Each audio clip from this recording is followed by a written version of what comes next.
Hi friends, it's Tammy in my world in OKC, and we're going to make wild blackberry jam. And as you guys can see over there, I've already washed all my jars, sterilized, and my lids and toppers and just everything. And this is a pretty much foolproof recipe and super easy. So I'm going to turn on the fire here, about medium high. And you want 4 cups of your berries, and I use a 4-cup measuring cup, but I always fill it up completely full. So I know there's a little more berries, but I usually end up getting an extra jar, which is perfectly fine with me. So I dump in 2, and then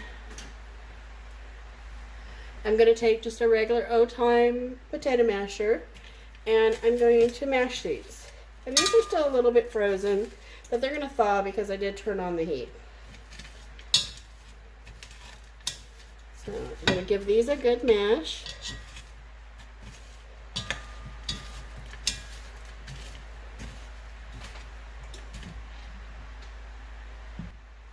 Okay, the first 2 cups I've really just mashed them to death, as you can see. Now I'm going to add 2 more cups, so it's a total of 4 cups of your berries. And you can use frozen berries, fresh berries of any kind. Just know if you do use like a canned berry, there's going to have more sugar in those. So it's usually like really sweet. So there's another 2 cups. I'm going to dump that in.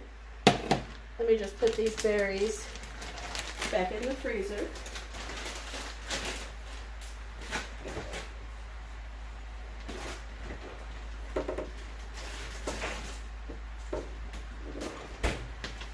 Just kind of letting this pot get a little warm anyway. And now the second 2 cups, I'm going to mash, but not quite as much as the first 2 cups. You know, just go about like halfway with those. I think it's pretty to have chunks of the berry in my jam.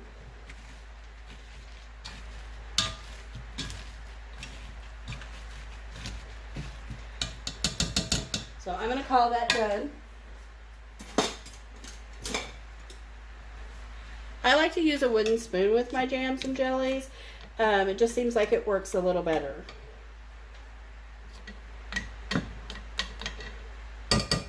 So there we go there. Set that off to the side. Just going to kind of give you guys a little peek of what we have going on. You guys can see my berries were like semi-frozen, so you guys can tell they're starting to really let off the juice because of being on the heat. And this pot right here is super old pot. This pot was handed down on my husband's side of the family, and I'm not even sure how old it is, but it's always my go-to pot for canning. Like, I love this pot. I make all my spaghetti sauces, all my soup stews, everything in this big pot. Okay, so I have 4 cups of frozen, fresh, wild blackberries. Now, I'm going to put sugar. And how many of y'all have these old-timey Tupperware containers? I love mine. I've had these forever. Love them. Now, it's going to sound like a lot, but just do it if you want the best jam. 4 cups of berries on medium-high heat, 7 cups of sugar. So just start dumping. I usually dump in a couple. Give it a little bit of a mix. And just keep on going.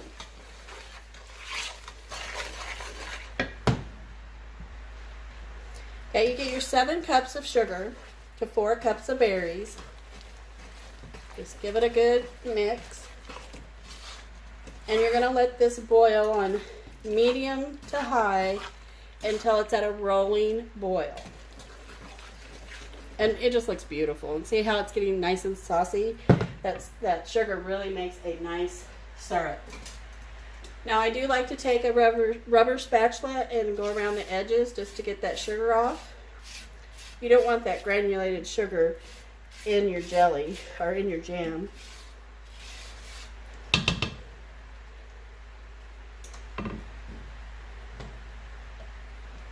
So I'm just going to keep on mixing this a little bit. Let it come to a rolling boil and we'll do the next step. Okay, after you get it to a rolling boil like this, I like to scrape down the sides again. You want to make sure all that sugar that you put in there is all dissolved. You don't want it to look like there's any little pieces, granules of that. Okay, and what I do is take it off the heat, and you're going to add, I like to use the liquid pectin. I use this, is what I like to use. And you guys like my apron? A subby friend sent me this and I love it. I wear it all the time. Thank you. But here's what the package looks like. I cut the top and just put in the whole package.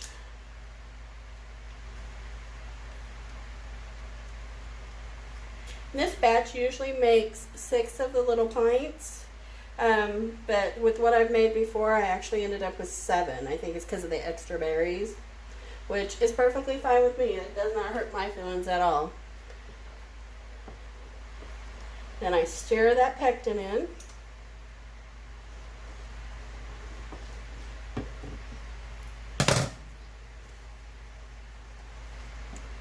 Put it back on the heat and let it come to a rolling boil again.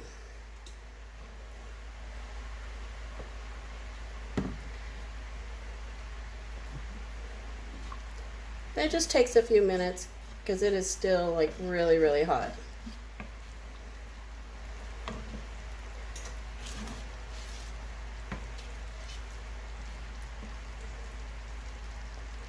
And make sure you don't get any of this on you because it will burn the daylights out of you.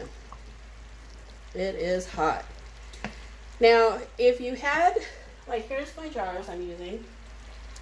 If you had the funnel and stuff, which I don't have a funnel, you could ladle it in and fill your things. But I don't have that. And so what I do, I take it when it's screaming hot, dump it in this pitcher, and then fill my jars from that. Now you do want to have a towel. You get you a clean dish towel.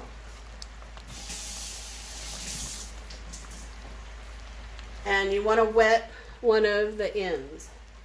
When you dump in your jam, you're going to clean the edge of everything to make sure there's no jam stuck on there. So there's my towel. It's coming to a boil, and you will notice it's thickening up.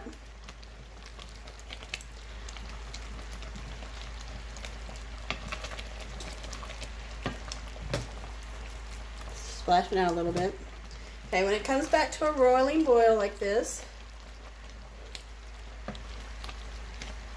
and it doesn't take long, you kind of know when you see it starting to get thick that you're there. Okay. Now what I do, and you're going to see the back side, I'm sorry, but just the way I have you. I take it,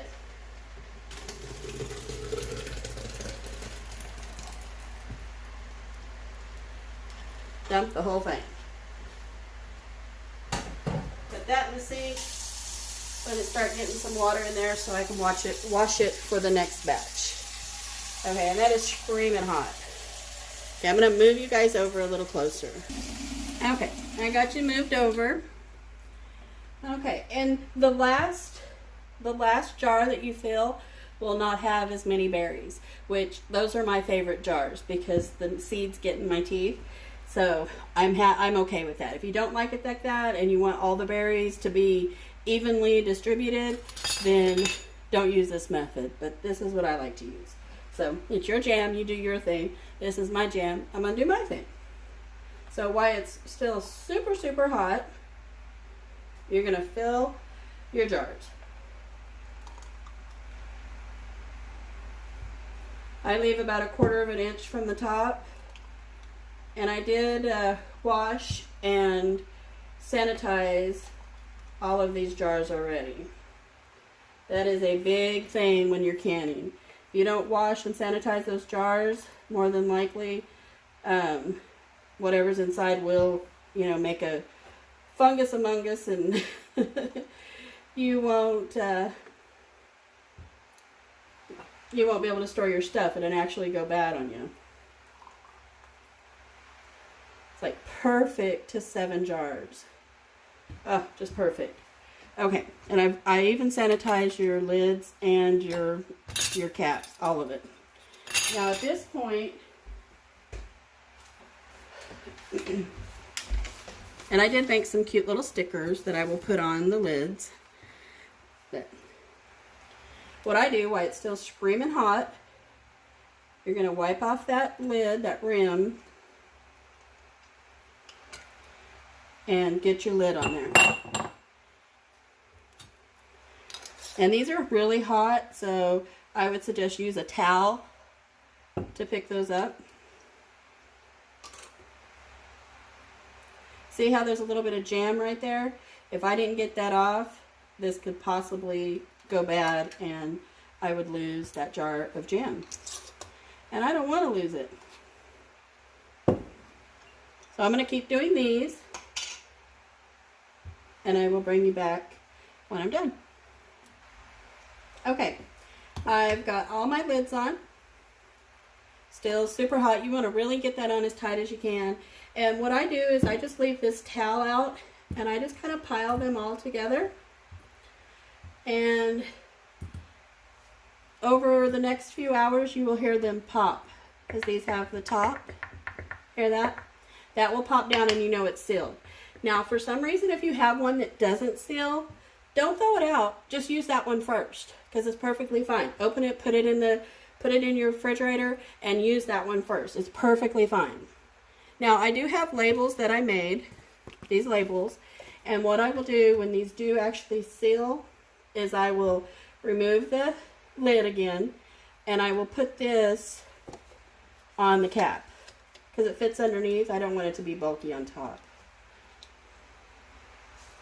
So I'll actually put it on the lid and I'll show you what they look like.